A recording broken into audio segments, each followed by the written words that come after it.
بسم اللہ الرحمن الرحیم الحمد للہ وکفیٰ وسلام علی عبادہ الذین اصطفیٰ اما بعد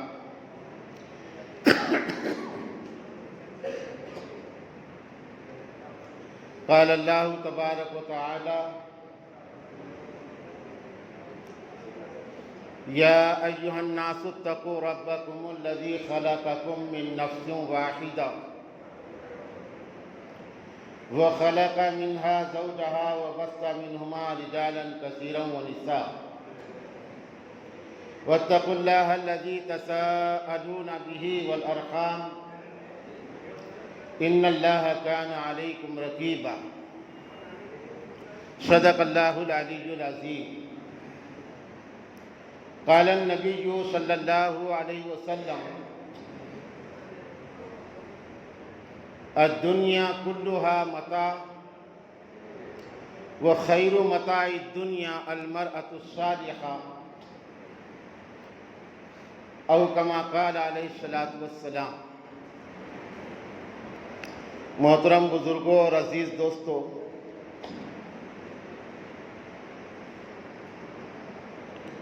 قرآن، حدیث، دین و شریعت کی روشنی میں ازدواجی جو رشتہ ہوتا ہے یہ بڑا مقدس اور پاکیزہ رشتہ ہوتا ہے۔ اللہ رب العالمین نے اس رشتے کو باوجود اپنی کامل قدرت کے انسانی آبادی کی افزائش کا ذریعہ بنایا ہے۔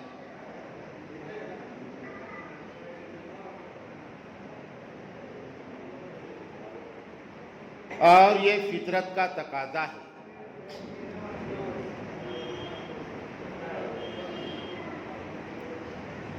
اس لیے اللہ رب العالمین نے بھی اس رشتے کے احترام کو قرآن کریم میں کئی جگہ بیان کیا ہے۔ شوہر کو اس کی ذمہ داریاں یاد دلائی اور بیوی کو اس کی اپنی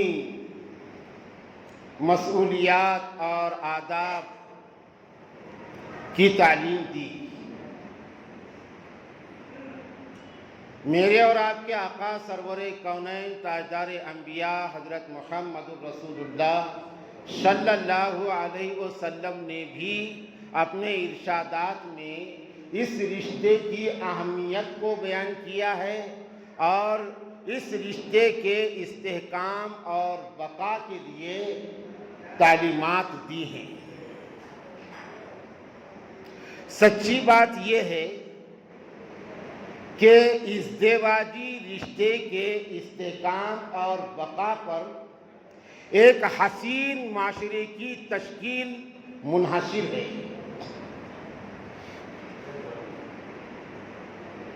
میاں اور بیوی کا رشتہ قرآن اور حدیث کی روشنی میں جتنا مستحکم ہوگا، مضبوط ہوگا، جتنا پیار بھرا ہوگا، محبتوں بھرا ہوگا، ایک دوسرے کے حقوق کی ادائیگی کے ساتھ میں یہ دونوں اپنی زندگی کو لے کر کے چلیں گے تو ان کے ذریعے سے جو انسانی آبادی کی افزائش ہوگی انشاءاللہ وہ اچھے انسان دنیا کو دینے کا ذریعہ بنیں گے۔ اگر یہ رشتہ تلخیوں بھرا ہو جائے گا، میاں اور بیوی ایک دوسرے کے حقوق سے برگشتہ ہو جائیں گے، ایک دوسرے کے حقوق کو سمجھیں گے نہیں، ایک دوسرے کے مزاج کو سمجھیں گے نہیں، اور دونوں اپنی انا کو مد نظر رکھتے ہوئے ایک دوسرے سے لڑیں گے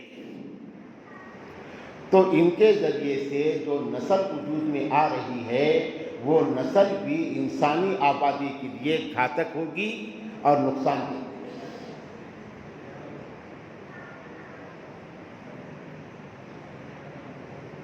کل مولود یولد علی الفطرہ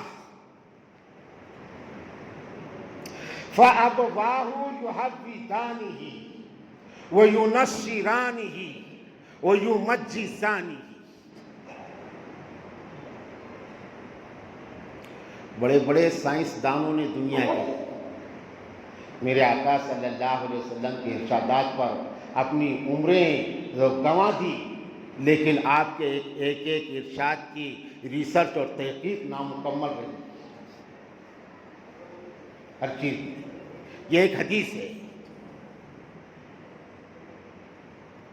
پیارے آقا صلی اللہ علیہ وسلم نے پوری انسانی آبادی کا احاطہ کیا ہے اس حدیث میں، اور ماں باپ کو ذمہ دار قرار دیا ہے.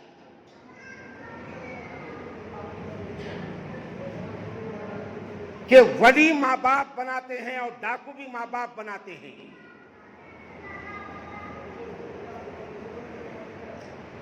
انسانوں کے ایمان کی بقا کا ذریعہ بھی ماں باپ ہوتے ہیں، اور انسانوں کے ایمان کی ضیاء کا ذریعہ بھی ماں باپ ہوتے ہیں. اولاد کو، نسلوں کو امن اور امان اور شانتتا کا پیامی ماں باپ بناتے ہیں. فساد اور غارت گری اور دہشت گردی کا عادی یہ بھی ماں باپ بناتے ہیں. ماں باپ پر ذمہ داری ہے، کیونکہ اچانک کوئی انسان مستجاب الدعوات اور ولی نہیں بنتا. اور اگر یہ کہا جائے کہ علم اور عمل کی کثرت پر کوئی ولی بنتا ہے، ٹھیک ہے، لیکن اس کے پہلے بھی کوئی چیز اس کے ساتھ شامل رہتی ہے، تب جا کر کے اس کا علم اور عمل میں اس کے لیے معاون ثابت ہوتا ہے. اس کردار کو فراموش نہیں کیا جا سکتا جو ماں باپ کا کردار ہوتا ہے اپنے اولاد کی تعمیر اور اپنے اولاد کی تخریب میں. دانستہ کردار بھی ہوتا ہے اور نادانستہ کردار بھی ہوتا ہے.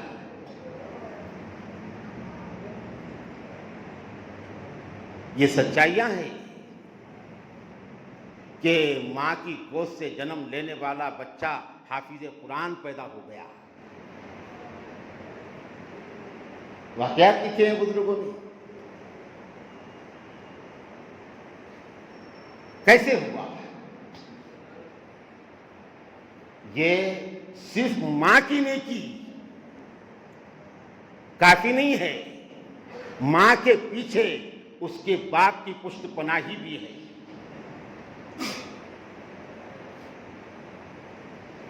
جیسا وہ واقعہ مشہور سنتے ہیں ہم کہ ایک اللہ والے سفر کر رہے تھے اور دریا کے کنارے وہ چل رہے تھے اور بڑے بھوکے تھے. شدت بھوک میں برداشت نہیں کر سکے اور وہ دریا میں ایک سیب بہتا ہوا آ رہا تھا، وہ لیے اور کھا گئے. لیکن کھانے کے بعد احساس ہوا کہ یہ سیب کس کا تھا، میں نے تو بغیر اجازت کے کھا لیا.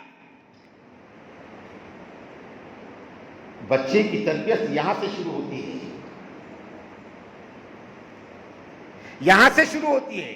ابھی یہ باپ نہیں بنا یہ نوجوان، لیکن اس کو جو مستقبل میں بیٹا ہونے والا ہے اس کی تربیت یہاں سے شروع ہو رہی ہے. آسان تھوڑی ہے. دن گزر جائیں گے، وقت گزر جائے گا، آپ کی شان اور شوکت کا خاتمہ بھی ہو جائے گا. دنیا میں 4 لوگ آپ کی آنکھیں دکھانے سے ڈرتے تھے، وہ دن بھی ختم ہو جائیں گے. اب وہ دن آ گئے کہ تمہاری شان اور شوکت کا بھی جنازہ نکل گیا، تمہاری جاہ اور جلال کا بھی جنازہ نکل گیا، تمہاری آنکھیں بھی اندر چلی گئی اور تم مٹی کے حوالے ہو گئے. اب کیا کرو گے؟ سب ٹھاٹ پڑا رہ جائے گا جب لاش چلے گا بنجارا. مستی اچھی چیز نہیں ہے، مستی کی موت ہوتی ہے، مستی مرتی ہے. دنیا میں حرام کا انسان کمائے گا، ڈھیر لگا دے گا، لیکن یہ مستی ختم ہوگی، یہ ڈھیر رہے گا، جس کو لٹیرے لٹیں گے، لیکن ڈھیر لگانے والا مٹی کے اندر ڈھیر ہو جائے گا، اور یہ ڈھیر کا حساب وہ مٹی میں دے رہا ہوگا۔ ٹھیک ہے، دنیا میں کمزور نے اس کا مقابلہ نہیں کیا، اس کے پلاٹ پر اس نے قبضہ کر دیا۔ ٹھیک ہے، دنیا میں کمزور نے اس کا مقابلہ نہیں کیا، کسی کے 1 لاکھ 2 لاکھ روپے اس نے قبض کر دیا، اس لیے کہ اس کا جھوٹا اثر تھا، اس کی جھوٹی طاقت تھی، جس کے تحت دنیا ڈرتی تھی، لیکن ڈر کی بھی موت ہوتی ہے، اور اس کے بعد یہ زمین میں گیا۔ اب اس کی دادا گیری ختم، اس کا ڈر ختم، اب یہ فرشتوں کے حوالے ہو گیا، لیکن اس کا حساب تو اس کو دینا پڑے گا نا۔ اس لیے مرغن غذا کا بھی وہی بنے گا، اور دال روٹی اور بیسن کا بھی وہی بنے گا۔ یہ دال روٹی حلال کی اچھی ہے، وہ گمراہی ہے جو مرغا کھانے کے لیے تم کو حرام کمانے پر مجبور کر رہی ہے۔ اے طائر لاہوتی، اس رزق سے موت اچھی جس رزق سے آتی ہے پرواز میں کوتاہی۔ یہ باپ ظالم بن رہا ہے اپنی اولاد کے لیے۔ ہماری عمر میں ان آنکھوں نے کئی ایسے لوگ دیکھے ہیں جن کی زمین تحت نظر ہوا کرتی تھی، آج ان کے بچے نانے شبینہ کو ترس رہے ہیں، ترس رہے ہیں۔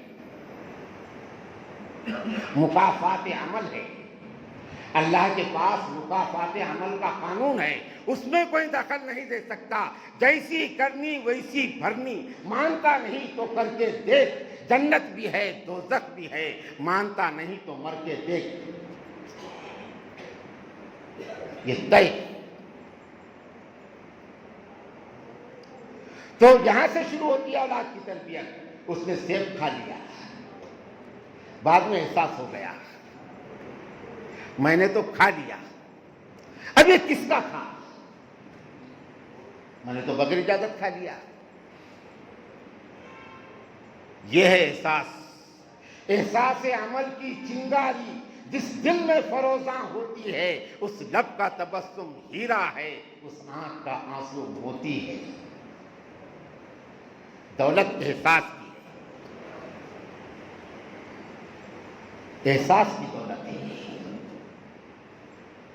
اللہ کے نبی صلی اللہ علیہ وسلم ان کو سمجھا رہے تھے اور یہ کہہ رہے تھے کہ اللہ کی قسم، میری مثال اس شخص کی طرح ہے، ایک چراغ جل رہا ہے اور پروانے اس کے اوپر آ کے گر رہے ہیں اور جل کے ختم ہو رہے ہیں، اور میں پروانوں کو ہٹانے کی کوشش کر رہا ہوں کہ خدا کے واسطے یہ دھوکہ ہے، اس پر گرو گے تو تمہارا وجود ختم ہو جائے گا اور تم جل جائیں گے۔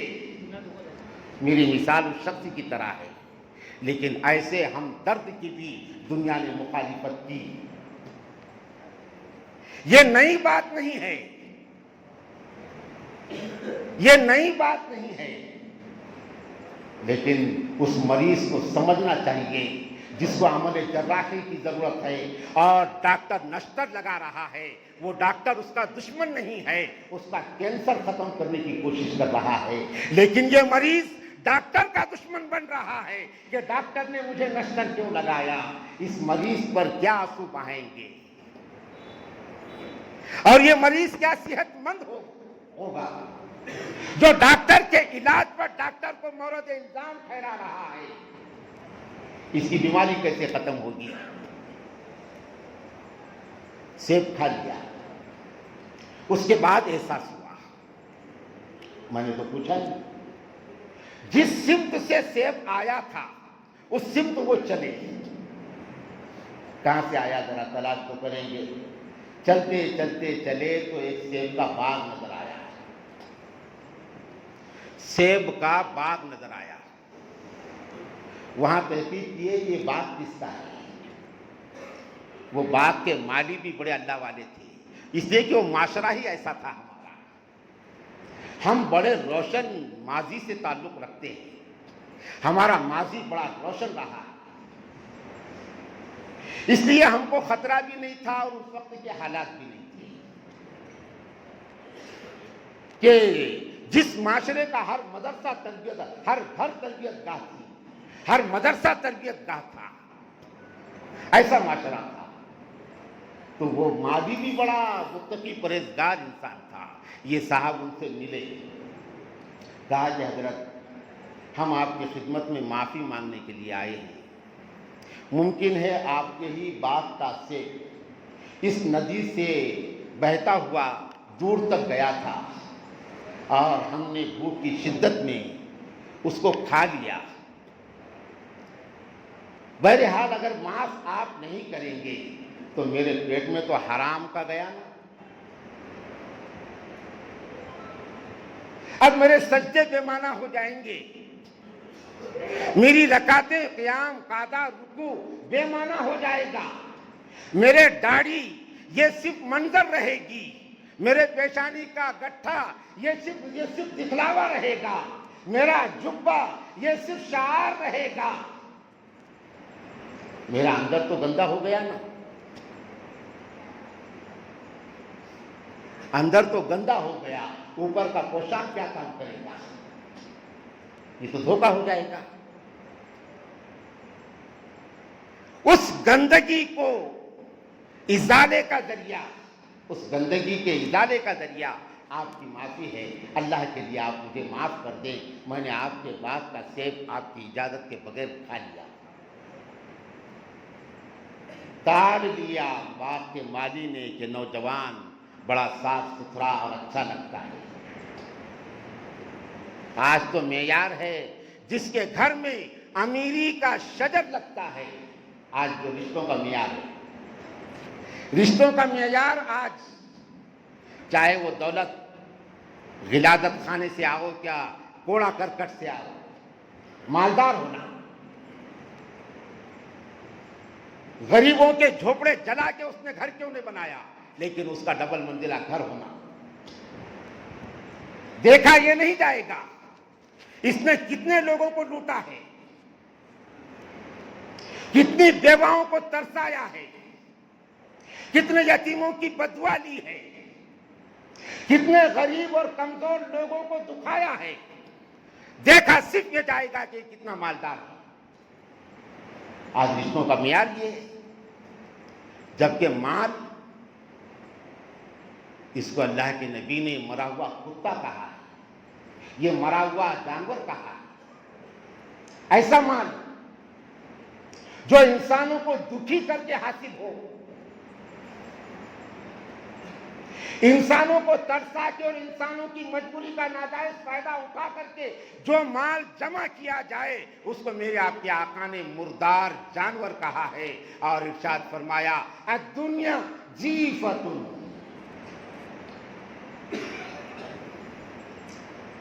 یہ دنیا یہ مردار ہے، ایسا مال طالبھا کلاب، کیا اللہ کے نبی کو بھی تانا دیں گے، اللہ کے نبی کو بھی ٹارچر کریں گے؟ اللہ کے نبی نے ہم کو کتے کہا، میں تو نہیں بول رہا ہوں نا،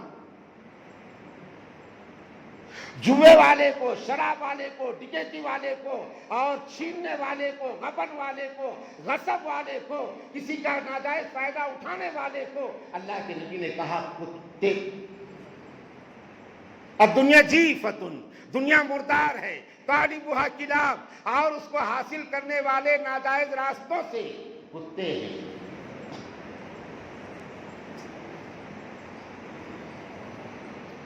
کیا کہیں گے اللہ کے نبی کو؟ تو تال لیا ہے باغ کے مالی نے، نوجوان بڑا اچھا لگتا ہے، یہ نہیں دیکھا کہ تم کیا کماتے ہو۔ جب اتنی اچھی سوچ ہے تو حلال تو کمائے گا، جب یہ محسوس کر رہا ہے کہ میں نے بغیر اجازت کے سیب کھا لیا یہ حرام ہو گیا، وہ تو بیوی کے حقوق پورا کرے گا۔ ٹال لیا، یہ تحقیق نہیں کی کہ اس کا ذاتی گھر ہے کہ نہیں ہے، یہ تحقیق نہیں کی کہ یہ پراپرٹی والا ہے کہ نہیں ہے، دل میں طے کر لیا کہ میری بیٹی تو اس کو دینا ہے، اس بچے کو دینا ہے۔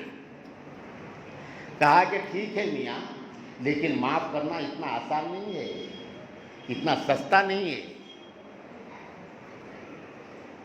شرطیہ طور پر ہم آپ کو معاف کریں گے، اور شرط یہ ہے کہ آپ کو ہمارے بچی کے ساتھ شادی کرنا پڑے گی۔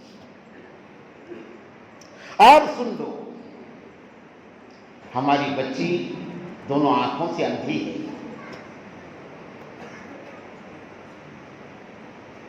ہماری بچی دونوں پیروں سے لنگڑی ہے،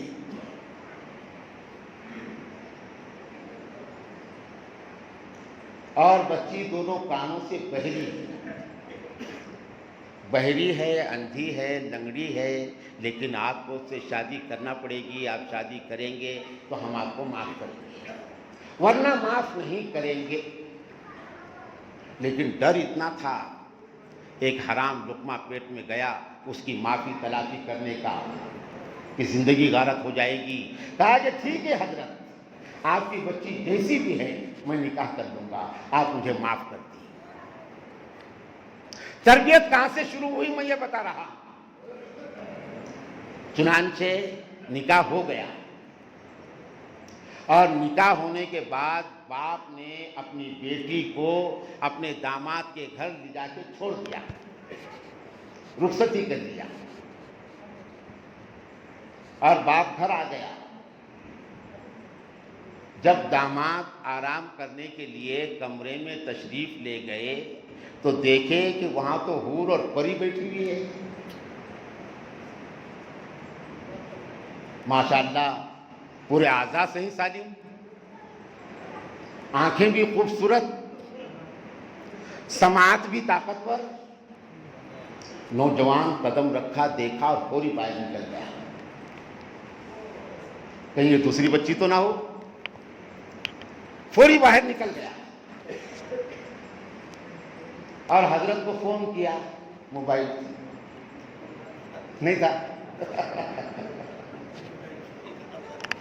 فوری باہر نکل گیا اور حضرت کے پاس گئے، حضرت سے رابطہ کیا کہ حضرت آپ نے تو تعارف ایسا کیا تھا اور بچی کا حال ایسا دیکھا گیا۔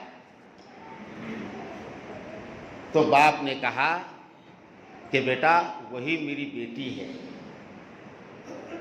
میں نے اس کا جو تعارف کیا ہے وہ بھی صحیح کیا ہے۔ میں نے اپنی بیٹی کو نابینا دونوں آنکھوں سے اس لیے کہا کہ میری بیٹی کی نگاہ کسی نامحرم انسان پر بلوغت کے بعد سے آج تک، بچپن سے لے کے آج تک نہیں کھلی۔